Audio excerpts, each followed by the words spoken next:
My name is Moses Manuel Caballero, and I'm originally from New York City, New York. I currently reside, during vacations in Seward, Alaska. I work and live in Alaska. I was born and raised in Alaska, then moved to San Francisco, and then moved back to New York, and then I kind of realized that New York wasn't really the most optimal environment for a guy like me to live in. So I just decided to move out to Alaska, and I've been working in the culinary industry since then, while pursuing my educational studies in medicine and health and Middle Eastern studies as well. So my mother practiced Santeria for probably about 20 years, prior to my birth. And Santeria is a sub-denomination of Christianity. Let me rephrase. Santeria is kind of like a form of mysticism. There's a lot of concepts to. There's voodoo in there. There's black magic. There's white magic. So it's like Wicca and Christianity mixed up, and it's predominantly in the Caribbean, Puerto Rico, Jamaica, Cuba. So there's a small following, and then my mother converted to Pentecostalism just after I was born. My father, I don't know him. He pretty much left when I was 4 years old. He was extremely abusive, and I didn't hear about him until about 2009 when I did some research on him, and he passed away in 2004. So I really wasn't able to kind of like build or even know him. So I grew up with my mom until the age of 8, and even before that I was pretty much in and out of the hospital, mental hospital, psychiatric ward, group homes. And then my mom just got really, really sick, and because of that, she had to submit me to the state, and the state overtook responsibility for my well-being until I turned 17. It was just, Alaska wasn't even on my mind. I was in high school, I was in a group home, I was dealing with a lot of issues there. And just discovering myself and trying to learn who I am as a person during high school was really difficult, especially being in the group home. Being in foster care, you deal with a strict, structured environment where there's no nurturing whatsoever. These people that come in for their shifts to take care of you, not your parents, they're not your moms, they're not your dads. So the influence of that dynamic between parent and child was non-existent in my life the majority of my childhood. It was sir, ma'am, Mr. this, Mrs. this. From a young age we learned how to fight for our own. We were able to learn how to cook, do laundry, budget, probably by the age of 10, 11, 12 years old. And a lot of people on TV might not know this, but that's, while, normal kids will have their mommies and daddies and celebrate Eid and Ramadan, we were just, we'll spend our Saturdays and Sundays either studying, doing homework or taking independent living skills. And that was pretty much the structure then. We pretty much lived everything by a schedule from 6 in the morning to 9 at night. And another main focus of that was church. When I was placed in foster care, I was placed in an agency that was run by the Catholic Church. So as a child living in that agency, I had to practice Catholicism. Now, I had no idea what Christianity was until I began practicing Catholicism, obviously against my will. So I was baptized at age 12, confirmed by 14, and pretty much active in the church from 14 and up. And at the same time, I would go to Mass on Sundays, and I wasn't interested at all. The whole concept of the Trinity didn't really appeal to me at all. This thing about, one thing that kind of like made me question the whole thing on Christianity was the story of the fig tree. Was the story of when Isa, the son of Mary, may peace and blessings be upon him, was traveling with one of his companions, and they were hungry. So he thought, okay, let's go to a fig tree. Let's go and find some fruit. So he found the fig tree, but there was no fruit. So if Isa was God, and he was all-knowing, how did he not know that the fig tree didn't have fruit? It was obviously out of season.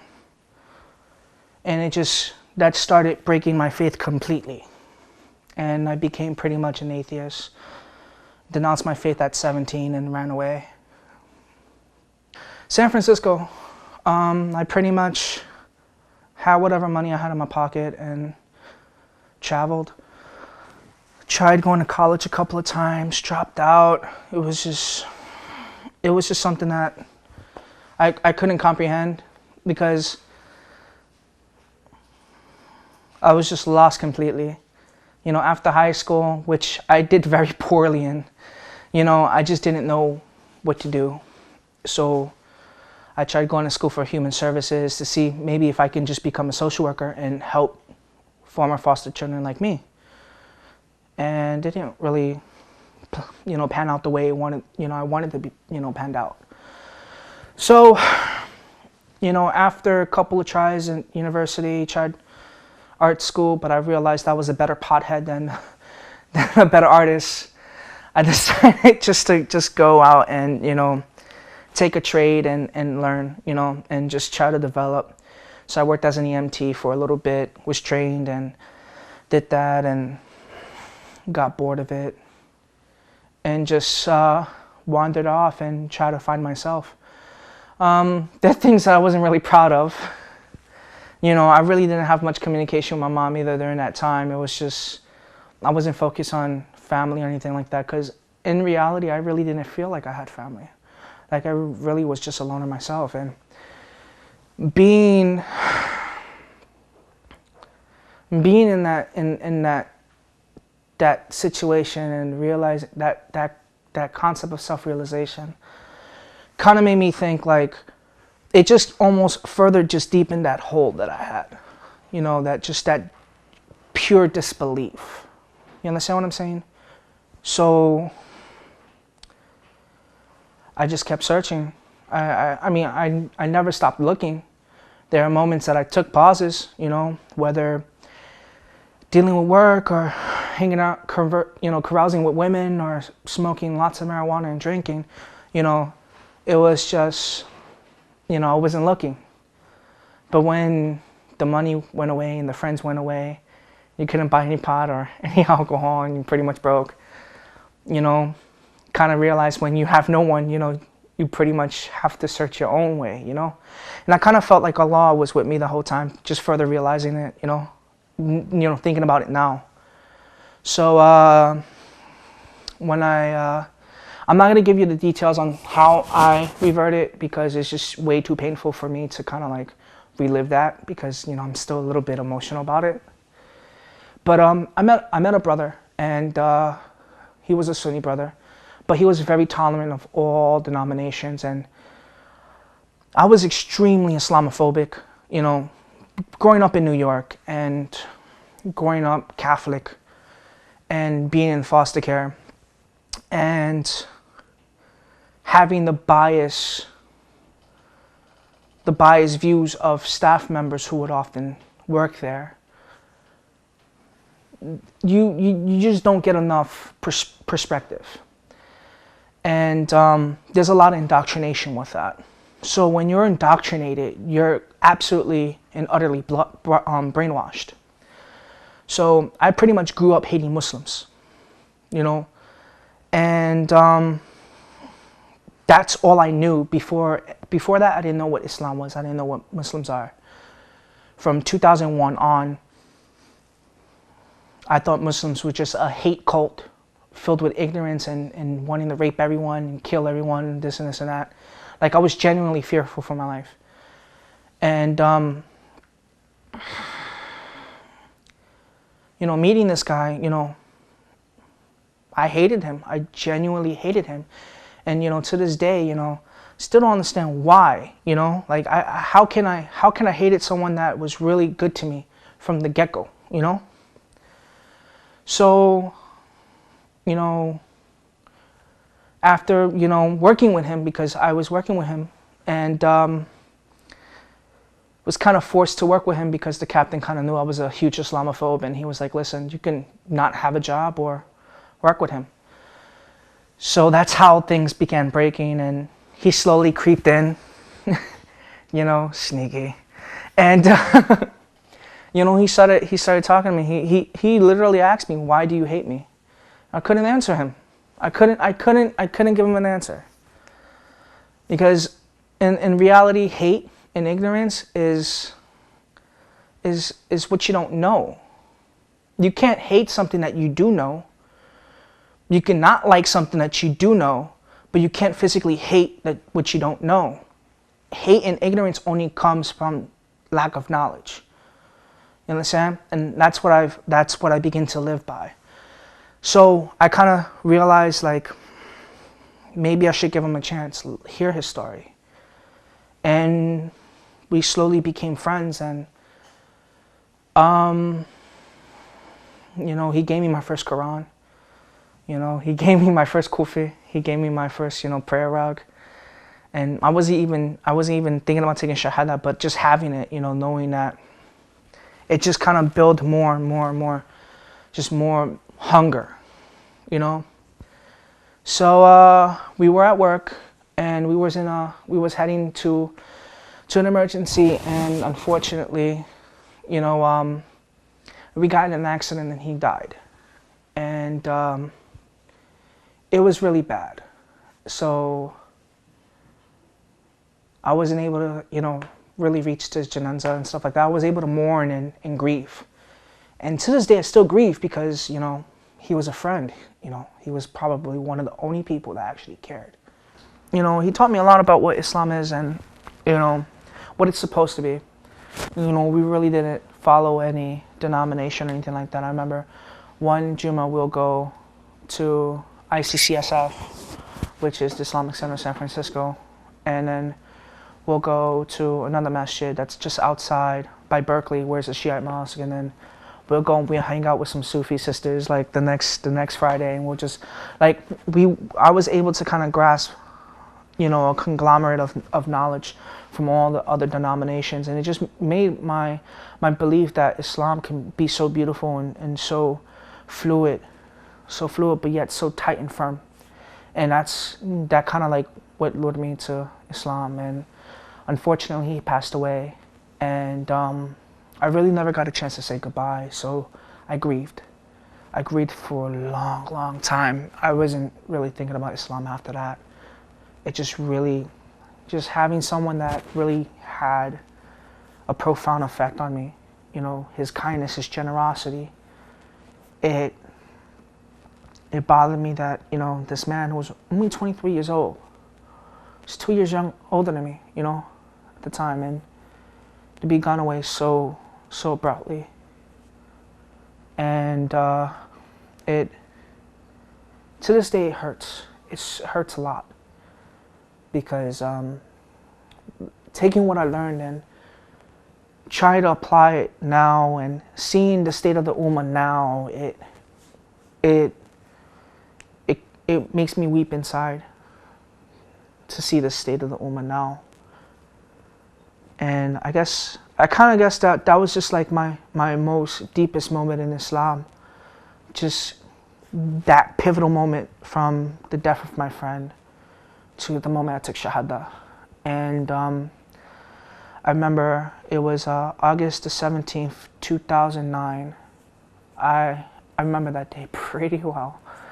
I was in bad condition. I was injured pretty bad, and kind of rolled up my little wheelchair to the masjid, and I was like, hey, can I speak to the sheikh?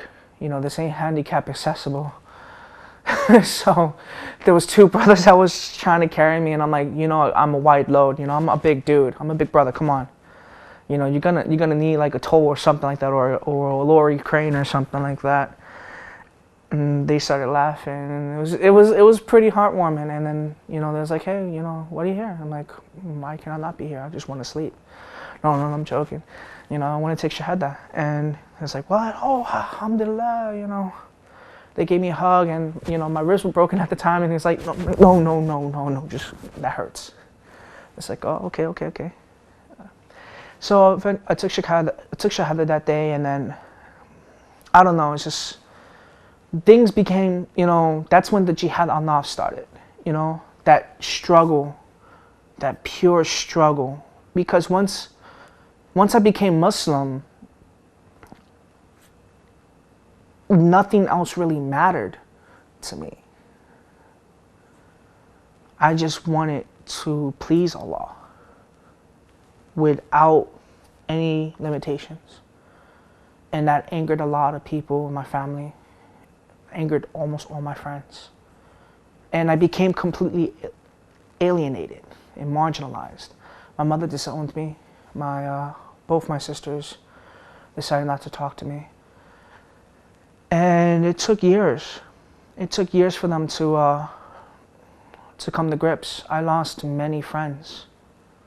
You know, I remember one friend of mine, you know, I told him, you know, I'm searching for my peace, you know, I'm searching for that, you know, a way to please Allah and just search. That's why I became Muslim. And he's like, you sure it's not for the 72 virgins? And I thought that was the most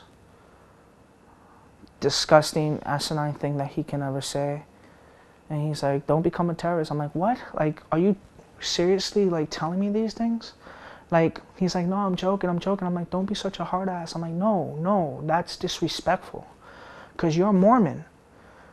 I don't disrespect you about how you believe that if you do good and you believe, you know, you die, you become a god. Like, I don't question you that, you know, with that, because to be honest, there's only one God. So how are you a god? Are you a lesser god? So therefore you're a demigod. Therefore you're not even a god. You know, like, I completely destroyed his whole argument on LDS in that minute, and he pretty much was like, screw you. And I had to learn how to calm my anger. Allah grant me lots and lots of sabr, you know, just dealing with my mother, you know. And when I was disowned, I was living with my mom in New York. And with the fact that I was being disowned, I was pretty much kicked out of the house. I was homeless. And I tried to seek refuge in the masjid. And I became alienated in the masjid as well. And these are things that we hear way too common. This is, you know, we are a country, you know, the United States has about approximately 8 million Muslims. And in New York City is the largest population of Muslims in any part of the US, second to Dearborn, Michigan. So you're talking about over 1 million Muslims living within the New York metropolitan area. And I became marginalized. And it shook my iman, like, deep. Like, I was almost at the point of committing apostasy. And even thinking about it now scares me. I never want to disbelieve, because look at everything here. Look at the simplicity of this rug and the complexity of these designs here. You know, someone who made this made it, you know, for whatever reason. That's just thinking about that is Allah. Thinking about every small thing from an ant to a sperm whale, that's God. I mean, that's not physically God, but that's His creation. You know, so it's impossible for me to not believe in Allah. I can't, you know, because I've seen it. You know, I've seen all the good in Allah's mercy, you know, despite all that jihad that I went through. And it just strengthened it eventually strengthened my faith, you know, just being marginalized by the community. I focused more on salat. I focused more on just learning Islam, learning how to properly do salat and learning dhikr, you know, and trying to learn Arabic. Horrible still. I'm getting it. I'm able to read letters now, alhamdulillah. So after losing my friends, after losing pretty much my family, and pretty much being by myself, I decided to find my niche online. So I started blogging about my experiences and blogging about what I've learned in the Qur'an and the Ahadith, Sunnah Ahadith and the Shia Ahadith, and trying to take what I incorporated and try to help people with it, you know. And the blog is making a Mumin at WordPress. If anyone wants to read it, I mean, it's pretty much brand new now because I pretty much got rid of all the articles, old articles, because some of the stuff is inaccurate. But and people from Facebook started adding me, you know. Some of these people became lifelong friends, and I met a brother who is Shia, and we started having these debates and these conversations, you know, about the different denominations, about, you know, Sunni, Shiite, you know, stuff like that. And I'm more sympathetic to a lot of the minority groups, like the Shiite, the Sufi, you know, the Bathra, you know, the Quranis, because just because they have their own set of ritualism doesn't mean that they're not Muslim. When you're Muslim, you take Shahada, you follow those pillars. Those pillars are what quintessentially makes you a Muslim. And the usul-ud-din is one of the most important facets, the foci of Islam. You know, the root, usul, the root. You know, and the great thing about it was Maulana Baig, you know, he taught me so much about that whole focus, that whole thing, the usul-ud-din. You know, it's okay for you to, you know, to worry about, you know, have self-doubt, because that just only strengthens your usul-ud-din. You know, so let me go back to Brother Mansour. He was just like, hey, you know, have you considered just taking the deen to another step, you know, taking it to another level? And I'm like, of course, you know. He's like, why won't you consider getting into a seminary? So I began applying, you know. I didn't hear about IAS till a few months ago. And even though it's a Shiite school, you know, I'm gonna apply, you know. Allah even said, you know, Rasul Allah said himself, you know, seek knowledge, even if it's in, you know, China, you know. And that's one of the things you know, that kind of like lured me. I applied to some Darul Ulooms, I applied to Medina, I applied to some other programs and stuff like that. I only got into like 3 places, all houses. I got into Hussein, I think. No. Well, I don't remember. At least I got accepted here, obviously. So at the time where I got had my interview, I was in Alaska. I was working as a sous chef, and yeah, and that's all those years of cooking in the group home kind of paid off. So you know, I was working at a restaurant in Seward, Alaska, which I still kind of live to this day. And Sheikh Ali was like, hey, how is your Arabic? And I was like, how is my Arabic? It's horrible. He's like, okay, well, that's going to be your jihad al-nafs for this year. Just pack up your bags and hurry up and get here. I'm like, okay. So I'm here now, and, you know, that pretty much is, you know, that I don't really consider everything from before the Shahada as my journey. You know, last Monday was the beginning of my journey. The moment that I got from the Sanford airport was the beginning of my journey, because I just started picking up Arabic. I just picked the marja to do taklif to, you know. And I'm really focusing on aqaid and, you know, the theology of Islam, and, you know, and how to properly implement it, and not only implement it, but to teach it and to ensure that others can properly implement it. And alhamdulillah for the seminary, because 4 years time I'll become an imam, and I want to take that to that step, and inshallah I'll become a sheikh and just dedicate my entire life to the study, the promotion, and the deepening of Islam as the faith, the way of life, the way of all ways. You understand? So, boom, that's my start. That's me. Now, you can't go up when you're down, right? And when you're up and you're down, the only way you can move up, the only way you can move is up, right?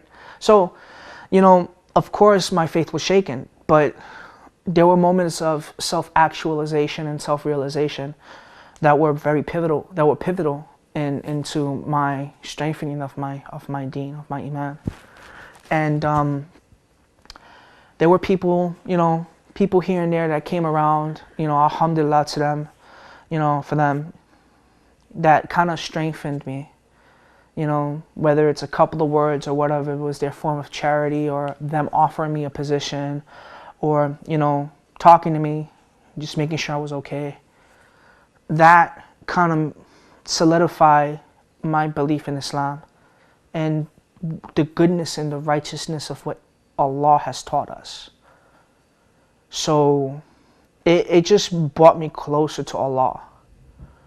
And it just made me more dedicated to follow the rules of what Allah has given down to Rasul Allah, peace and blessings be upon him. As I explained, being disowned by my family, and I tried to seek refuge in the masjid.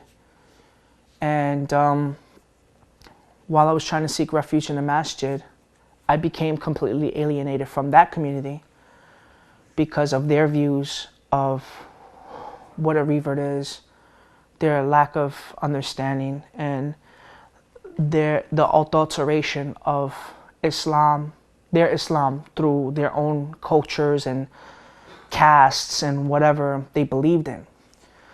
And I had to have sabr. I prayed. I didn't pray for shifa. I prayed more for sabr, because if you don't have patience, you're gonna implode. And if you implode, you're gonna eventually leave Islam. Now I'm gonna quote a statistic, and it's a very troubling statistic. And the statistic is current as last year. Over 70% of reverts that enter Islam, they leave within 3 years. The number one reason is because of that alienation. So that, to be alienated by the community, was one challenge that I still face. I mean, before I went to Alaska, I went and made salat at a masjid in New York. And I remember just getting weird looks. Not only just weird looks, but it's obvious I can hear what you're saying, I had people just starting, who's this kufr, who's this munafiq? I'm like, who gives you the right to call someone a disbeliever? I could be half naked and you still have no right to call me a disbeliever. And it's something that really bothered me. And it bothers me now because it affects my brothers and sisters. It affects the people that I attend school with. Just recently, I remember we went to this halal pizzeria on Sunday. And my brother said salam alaikum to this family, all Muslim, most likely born into Islam. And they just looked at him like with a snarl in their face. And it didn't bother him because his level of deen is really deep. So that's like how you call it? I'm trying to think of the term. It's basically when someone commits fitna against you, you get the rewards from Allah. And the sin that they commit against you goes back to them and they have to answer for. Like that, hasadat, right? Hasad, yeah. So, he had that. It still bothered me. I approached them. I didn't say anything, but I made sure they heard my salams. So I made sure that my salams was loud and current. I was like, salam alaikum Allahi wa barakatuh wa rahmatu Allah wa fikum, just threw it out there. And they looked at me and they kind of knew. They knew. And even though it was kind of against of what I believe in, sometimes you have to tell people the truth, regardless of how much it hurts. Sometimes you're going to have to be a little loud and speak out because, that's what Rasul Allah did. He spoke out against injustice. You know, when something was wrong, he not only said something about it, but he did something about it, and that's all why I'm here. I want to become part of the solution. I don't want to become the problem. I don't want to become part of the problem. I want to be able to do khutbah and explain to people, you know, how to properly implement Islam.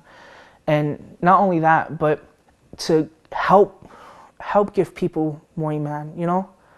Because sometimes you're in masjid and you're feeling down.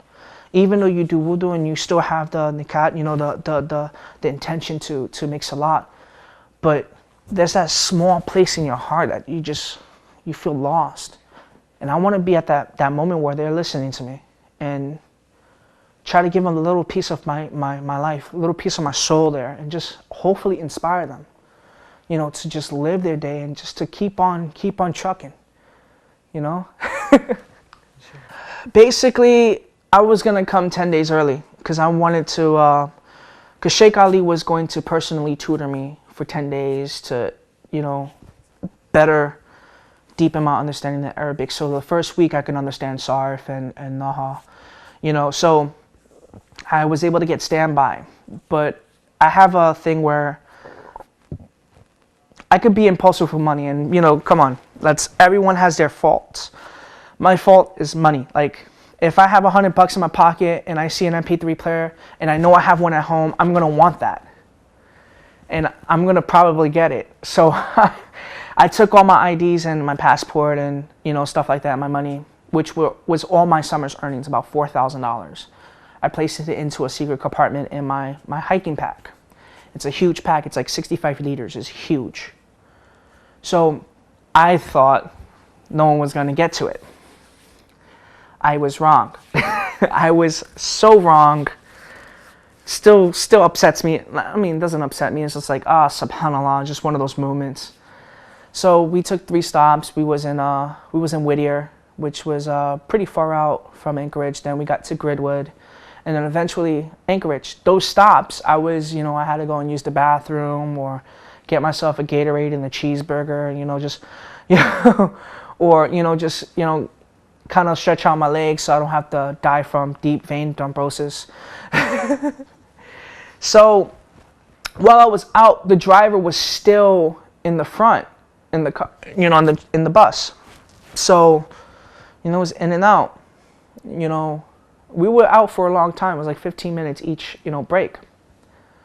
So I would make the assumption that it's enough time. I'm not going to say if the driver stole it, but whoever stole it, may Allah grant them shifa, because to have that urge to steal, that's a sickness. So may Allah grant them the cure for that, because that's a really bad disease to have, So I got to the airport and I was like, hey, I can get on standby. He's like, yeah, we could get you a flight by tonight. Just you got to pay like $250.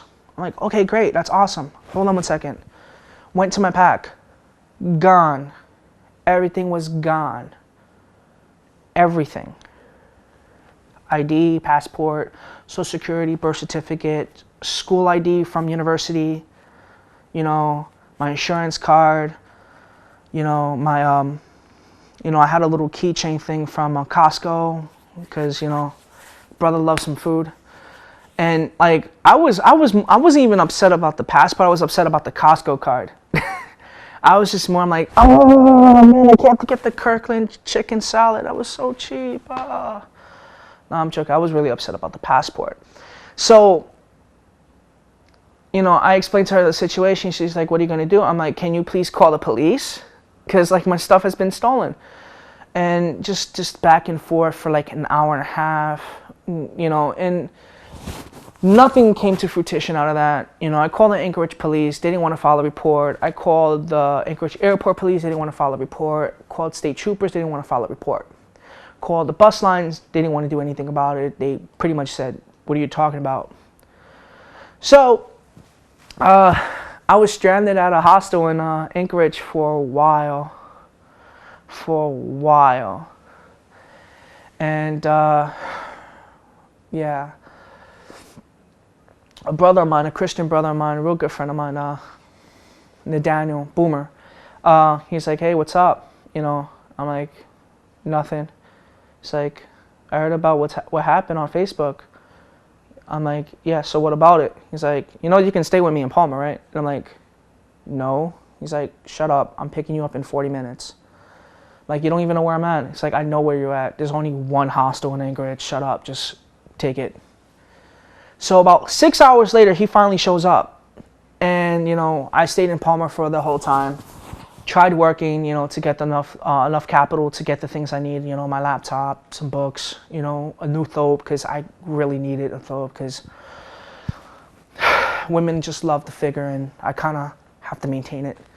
So I worked, and it wasn't enough. It wasn't enough for me to get a new ticket, because by the time I was able to get the paycheck, it was just, you know, the expiration date was, you know, was set. So like, I just paid a whole bunch of money for that ticket that I no longer use. Now I need to get a new ticket, and pretty much I'm stranded. So I got the GoFundMe, and I was, Brother Zach was able to help me out, raise enough funds for me to get a ticket, and someone actually bought me a ticket, like a random dude.